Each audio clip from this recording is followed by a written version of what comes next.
Welcome into 5 Wide Fantasy. Today's video, must start and sit wide receivers, where we go through each and every matchup for week 7 of the NFL season, help you make your decisions at the wide receiver position for this week. A few things to get to before we get into the matchups. First, Christian McCaffrey trade. Christian McCaffrey traded to the San Francisco 49ers, trying to get all the buzzwords in here, get into the YouTube algorithm. Impressive, crazy trade last night in the NFL. Quickly, just fantasy thoughts, how this impacts both teams. I think D'Onta Foreman, Chuba Hubbard are guys you should probably be adding off the wire. If you haven't already, they're probably gone. I don't really think either one of them are going to make a significant fantasy impact. So if you didn't get them, don't be worried. I think one thing it could help is DJ Moore. It keeps him from being on a guy to drop in my mind. He is someone that is now probably going to get back to seeing a little bit more volume, which we're used to in the receiving game, which has made him a reliable fantasy player. On the other side, though, I think CMC is going to be undoubtedly still a top 3 back in fantasy, but I think it does have an impact on Deebo Samuel. How much are they still going to get him the ball in those rushing situations? And of course, Jeff Wilson, Elijah Mitchell value has plummeted really. So I'd be looking to move Deebo, honestly, and see what the market kind of bears for him. But if you guys are new to the channel, be sure to subscribe, like the video. Let me know of any start-sit decisions you're looking to make for week 7. And of course, we are live at 11 a.m. on the Twitch channel every single Sunday. So join the Discord so you don't miss when we go live. And as well, follow us on Twitch at OwnersBox Sports. All right, let's get to the first matchup of week 7, Colts Titans. We've got a Titans defense here.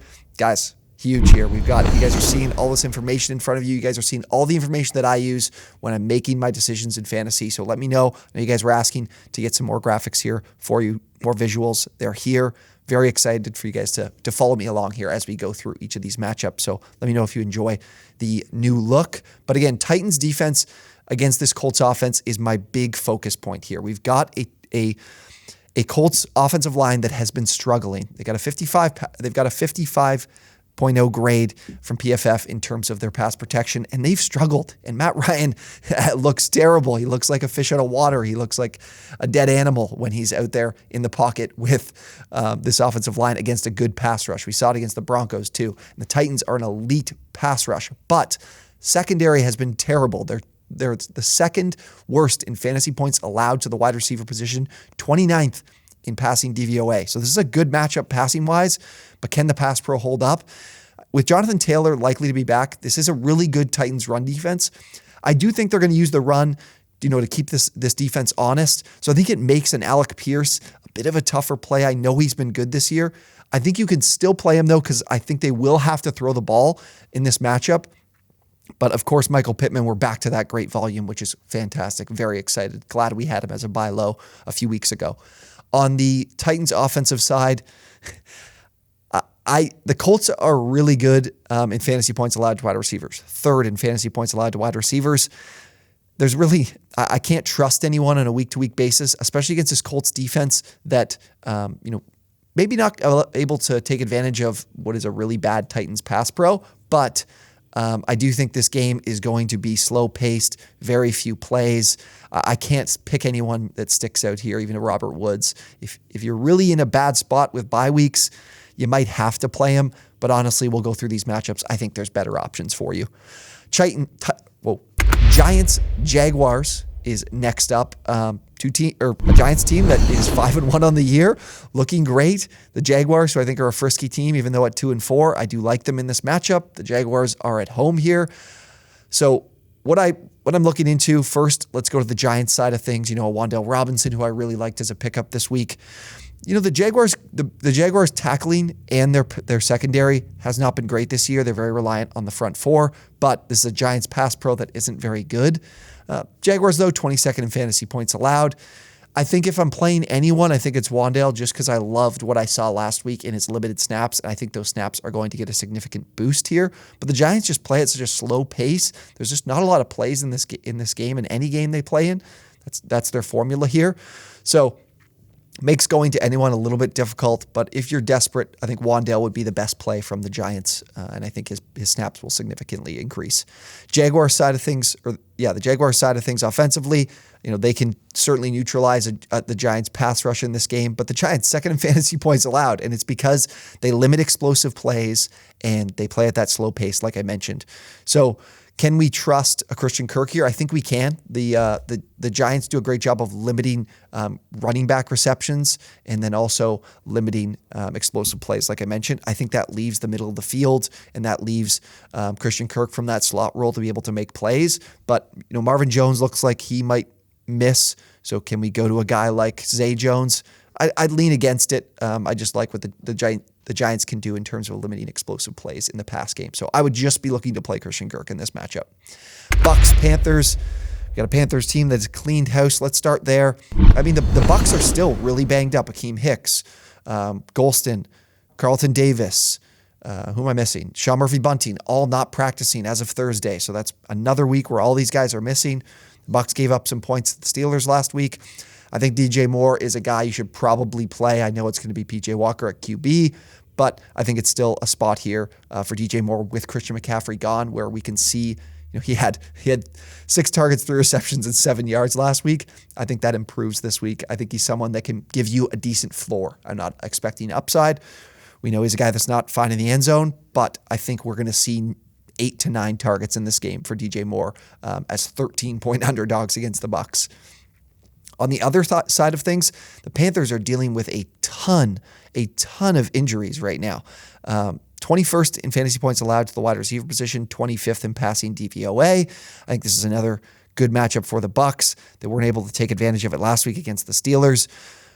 Looks like Julio might be healthy. That doesn't mean I'm going to play him. It kind of impacts Russell Gage. I shouldn't say Julio's healthy. He's been limited in practice. It looks like he's going to play. I would try to avoid playing Russell Gage and Julio Jones in this matchup. This is an easy game for the Bucs to get back on track. I think that kind of formula leads ourselves to Godwin, Evans, and of course Leonard Fournette, unless looking at those third options, as this will probably be a game the Bucs are leading in most of the way. So let's kind of avoid those third wide receiver options. I need a more competitive game script or a much worse pass defense to be able to go to those guys. Packers, Commanders. This is a very interesting matchup. The Packers are only 4.5-point favorites in Washington. I want to start with the Packers offense. The Packers offense is what I want to key on here, because I think the Commanders, who are very good against the run, have an excellent front four. But this is the type of matchup where this Packers team can neutralize the Commanders' biggest strength, which is that front four. They're a really good in pass protection. I know the Commanders have a really good pass rush from that front four, like we mentioned, but they're 30th in fantasy points allowed to the wide receiver position. So I think no Christian Watson, it looks like, for another week. I think Romeo Doubs and Alan Lazard are definitely players I'm firing away on and starting this week. This is an excellent matchup. The Commanders are just not good if they are not able to generate pressure with the front four. So I think the Packers can score at will in this game, and I think they do that through the air, because the Commanders, I do respect and like their run defense, even in this matchup. On the other side, Commanders offense, Jahan Dotson looks like he is going to miss another week. He came off the field in the middle of practice on Thursday, so that leaves us with Curtis Samuel and Terry McLaurin, and I know a lot of people were asking me in the comments earlier this week of what do we do with this change of quarterback to Taylor Heineke. I think Heineke is certainly a guy that's more likely to be looking to push the ball downfield, but at the same time, this isn't a scheme here with Ron Rivera obviously being a defensive coach, but his guy, bringing in his guy Curtis Samuel a few years ago, but now he's fully healthy. I think Samuel is someone they're scheming the ball to. I think Samuel is still someone I'm trusting to play, and it looks like Logan Thomas as well will be absent. So I'm looking to play both of these guys as good as the Packers defense is. I think the Packers are going to dominate this game. I think the pace will be a little bit faster than usual, and that gives us some more opportunities with a guy like Taylor Heineke, who I think him and Wentz are fairly similar in terms of what they give. Is Heineke a significant downgrade to Wentz? I don't really think so. But Heineke could give us a better chance for Terry McLaurin to have some better production in my mind.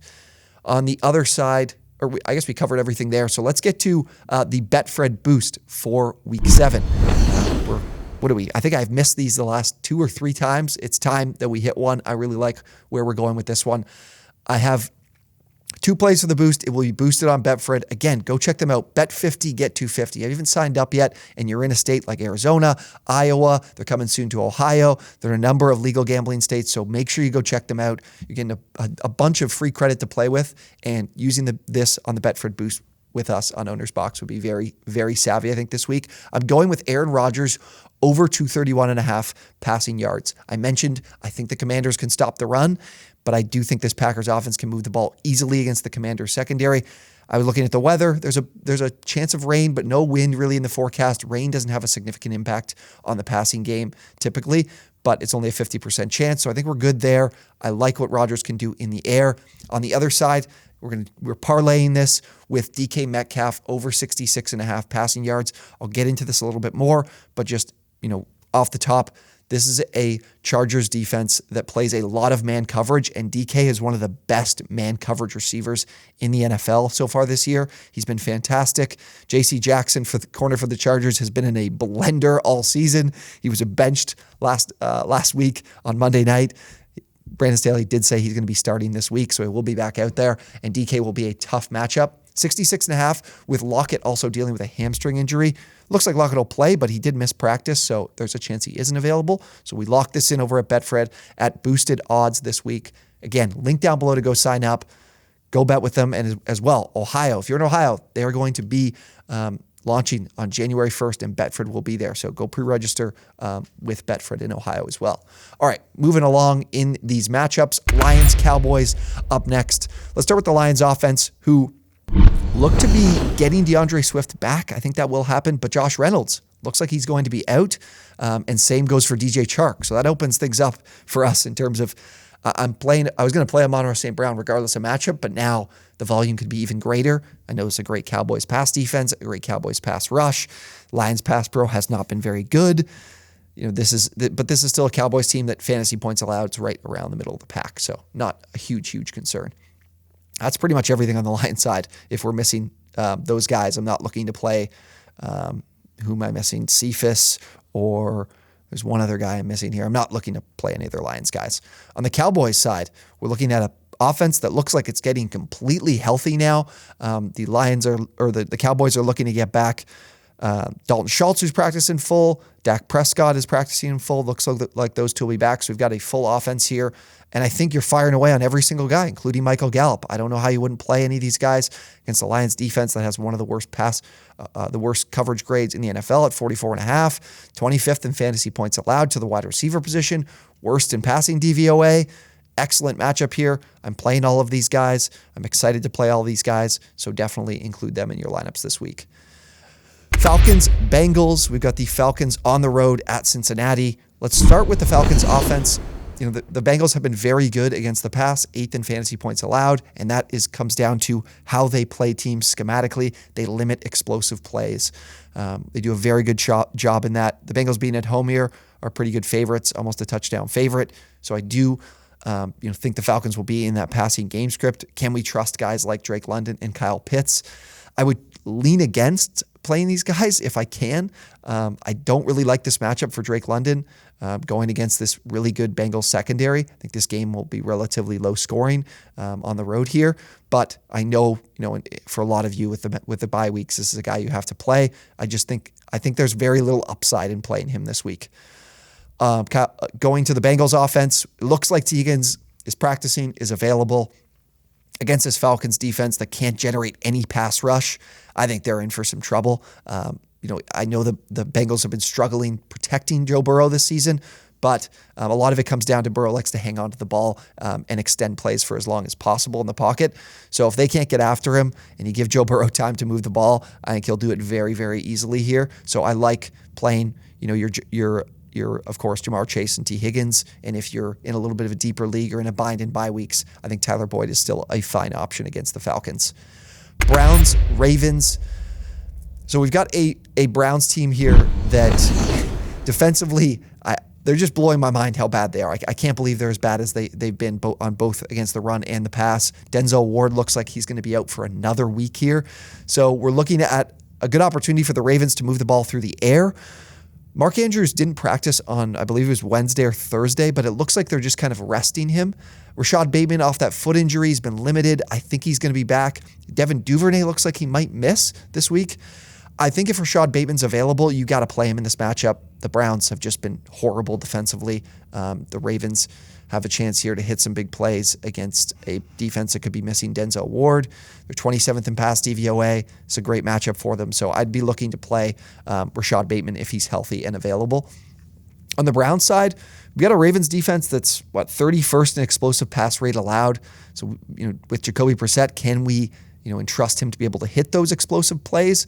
I'm not so sure, but the Ravens are 26th in fantasy points allowed to the wide receiver position. I think playing a guy like Amari Cooper is a no-doubter. Can you play Donovan Peoples-Jones if you picked him up off the wire? I think it could be a decent play if you're in a deeper league. I think that the Ravens defense here looks like it's going to miss Marcus Peters as well. Again, DBJ is a bit of a deeper play here, but the Ravens are giving up explosive plays far too often, so it could be someone that you scoop up and need to play in a pinch. Jets-Broncos. The Jets riding high with a couple of big wins the last 2 weeks. Now they run into the best defense in the NFL in the Broncos. You're seeing it on your screen. This team is elite. First in pass DVOA, first in fantasy points allowed to the wide receiver position. I think they have the best coverage grade in the NFL, a top 4 pass rushing grade. Top 4 pass rushing grade. So what do? The Jets' pass protection's atrocious. They got a 52.0 pass protection grade, pass pro grade from PFF. I think this Jets offense is going to struggle immensely, especially with the absence now, it looks like, of Elijah Moore. I'm not even sure. It was a personal matter on Thursday, but what does that exactly mean? He wants to be traded. Will he play on Sunday? He says he loves his teammates on Twitter. I don't know if he loves his teammates enough to come play on Sunday, it seems. So if he's not available, even that is even worse for a guy like Garrett Wilson, just less of a threat, like an opposing threat on another side of you.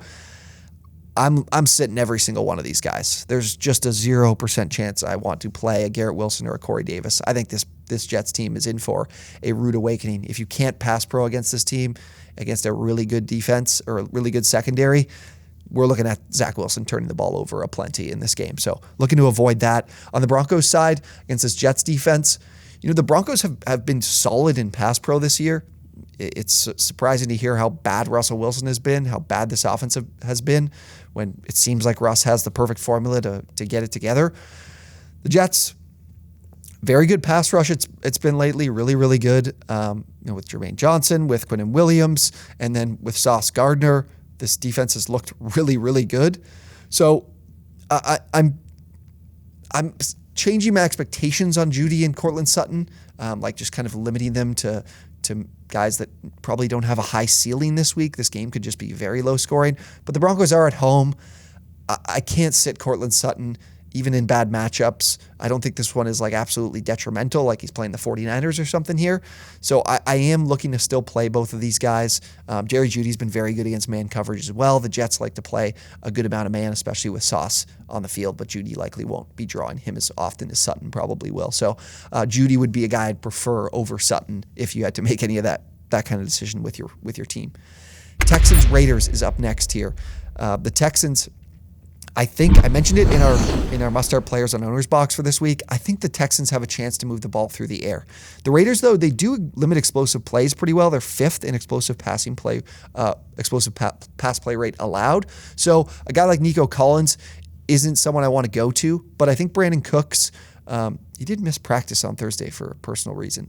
They didn't explain why. I don't think his status is in doubt, but something to keep an eye on heading into Sunday.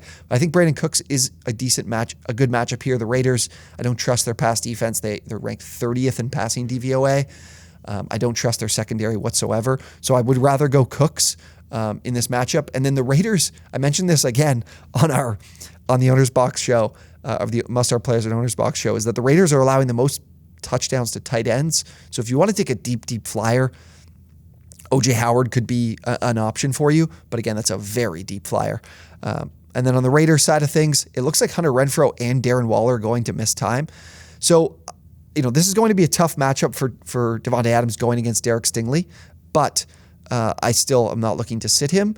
What that could give us an opportunity for with the Texans, who don't really have much of a pass rush, I would look at a Mac Collins, honestly. I think the Raiders will deploy a heavy run game here because the Texans' run defense is awful. I think Josh Jacobs is in for another big week. But Mac Collins with those two out and avoiding the number one option, honestly, could give you a decent floor this week against the Texans.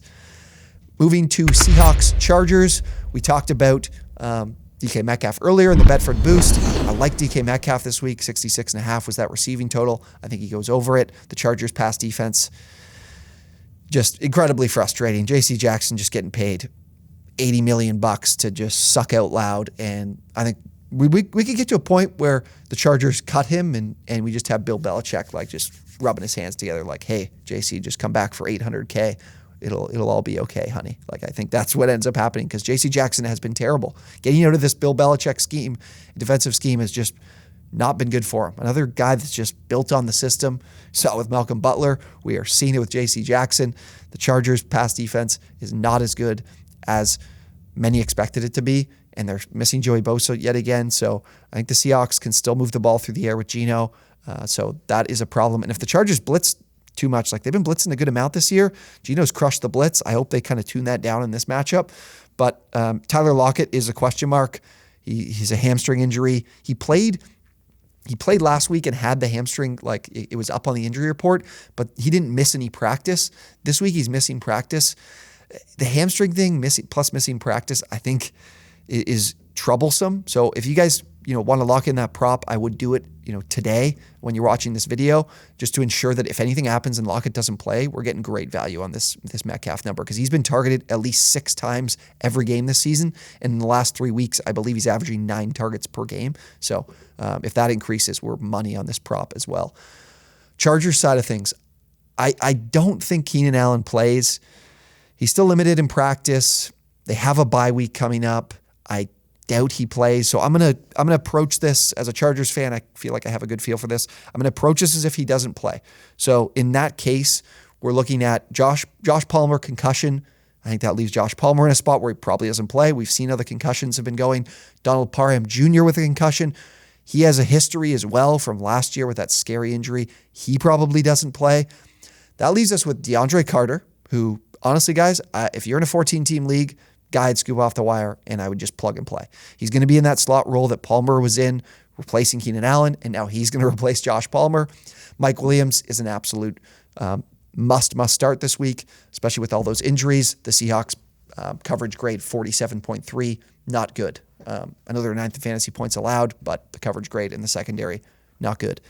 So I would play DeAndre Carter. I would scoop him up and play him off the wire. And then Gerald Everett, the Seahawks are allowing the most fantasy points allowed to the tight end position and the most yards allowed to the tight end position on the season. So that makes Gerald Everett an excellent play if you guys have him already on your team. He could be on the wire, probably not, but I like Gerald Everett. Just a quick touch in the tight end spot for the Chargers. Chiefs, 49ers. The 49ers coming off the massive addition of Christian McCaffrey. So what do we do with this offense, with McCaffrey? I think we'll I think it was Rappaport that mentioned it. He'll have that red zone package built for him. I think it makes sense. Like, this is a complicated scheme that Kyle Shanahan runs. I don't expect McCaffrey to have that full run here. I think he'll still be, we'll have some plays schemed up for him because they'll have a couple days to prep, but I don't think he's going to, Jeff Wilson, I think he'll still be involved. I don't want to, I would still play Christian McCaffrey. I don't want to play Jeff Wilson because I think McCaffrey will get important touches, scoring type of touches, but the rest of the offense. So Ayuk has been really solid. I'm kicking myself. I spent like 20% of my fab added up off the wire this week. Somebody dropped him, but now I'm worried about the McCaffrey addition. So I think Ayuk and Debo are guys I'm still looking to play against this Chiefs defense. They're very focused on limiting explosive plays. But again, this is a Kyle Shanahan scheme that's great at scheming up ways to pick up yards after the catch. So I don't trust this Chiefs defense too much in the secondary. They're 29th in fantasy points allowed to the wide receiver position. So I'm firing away on those guys. Even with McCaffrey back, we'll expect a limited kind of workload for him. So this is still a good spot. And on the other side with the Chiefs offense, the 49ers are so banged up, but it looks like they're going to get Trent Williams back. That's on the offensive side. But Jimmy Ward could be back. They've got so many injuries. Kinlaw and Arik Armstead. It's just so banged up. So I don't think, I know this team is really good in coverage, fourth in fantasy points allowed, but that doesn't mean I still want to play Juju, just how banged up this 49ers team is. So I still would look to play Juju. Otherwise, with how good this defense has been, I'll sit those other options like the Marcus Valdez-Scantling, the Mecole Hardman in this spot. Moving to Sunday night, guys, we're just getting absolute. I think this is a pretty bad week in terms of quality of games other than Chiefs 49ers. These primetime matchups are just terrible. Steelers at the Dolphins. We're going to get Tua back. So Dolphins offense, I like what they can do here against the Steelers. I'm definitely looking to play Jalen Waddle and play Tyreek Hill, of course. I mean, the Steelers are last in fantasy points allowed to the wide receiver position. We're firing away, even with Waddle kind of dealing with the shoulder issue. I think he'll be playing. On the Steelers side of things, the Dolphins are another team that are pretty bad in coverage and have been all season. So the Dolphins, though, are one of the worst. Have one of the worst. Oh no, I was thinking of their pass pro. The Dolphins have a good pass rush, but the coverage grade has been terrible. But I think a lot of it is explosive plays. I'm pretty sure they're one of the worst in explosive plays allowed. And the Steelers they're allergic to explosive plays. They won't hit any explosive plays. So what can we do with guys like Deontay Johnson, with Mitchell Trubisky at QB? I think Deontay Johnson's the best guy to play. Maybe with the fact Pickens has looked better lately, but that's been without Trubisky at QB. So I would likely look more to Johnson because of the fact that Trubisky is just way more often back to his Bears days, just to look to more of those shorter areas of the field, and that's where Johnson lives. So despite the big week Chase Claypool had last week, I'm not excited or looking to play Claypool or Deontay or George Pickens in this matchup. I'd just be looking to play Deontay Johnson. Bears-Patriots closes out our NFL Week 7 slate on Monday night. Two teams, pace is slow. Damian Harris is going to be back. He's full participant in practice. Crazy. Sorry to everybody that expected Ramondre Stevenson to have this run of 5 weeks being a top 12 option. That might change. But I'll be honest, I don't want to play a single guy here. Not one. The Patriots are a pretty solid coverage unit right now. 13th in fantasy points, 6th in pass DVOA. The Bears pass protection is not good. They're leaning on the run game. They're forcing the ball on the ground as much as possible. I don't want to play any of these guys against the Pats on the road, especially. On the Patriots side of things, though, the Bears are 6th in fantasy points allowed to the wide receiver position. They're just the slow run the football, just no plays, not enough volume. And we're looking at a Patriots offense where it's like Jacoby Myers is that top option, but he's reliant on targets and volume. So I don't expect that to come in this game against the Bears. I think they lean on the ground game because the Bears are a terrible run defense.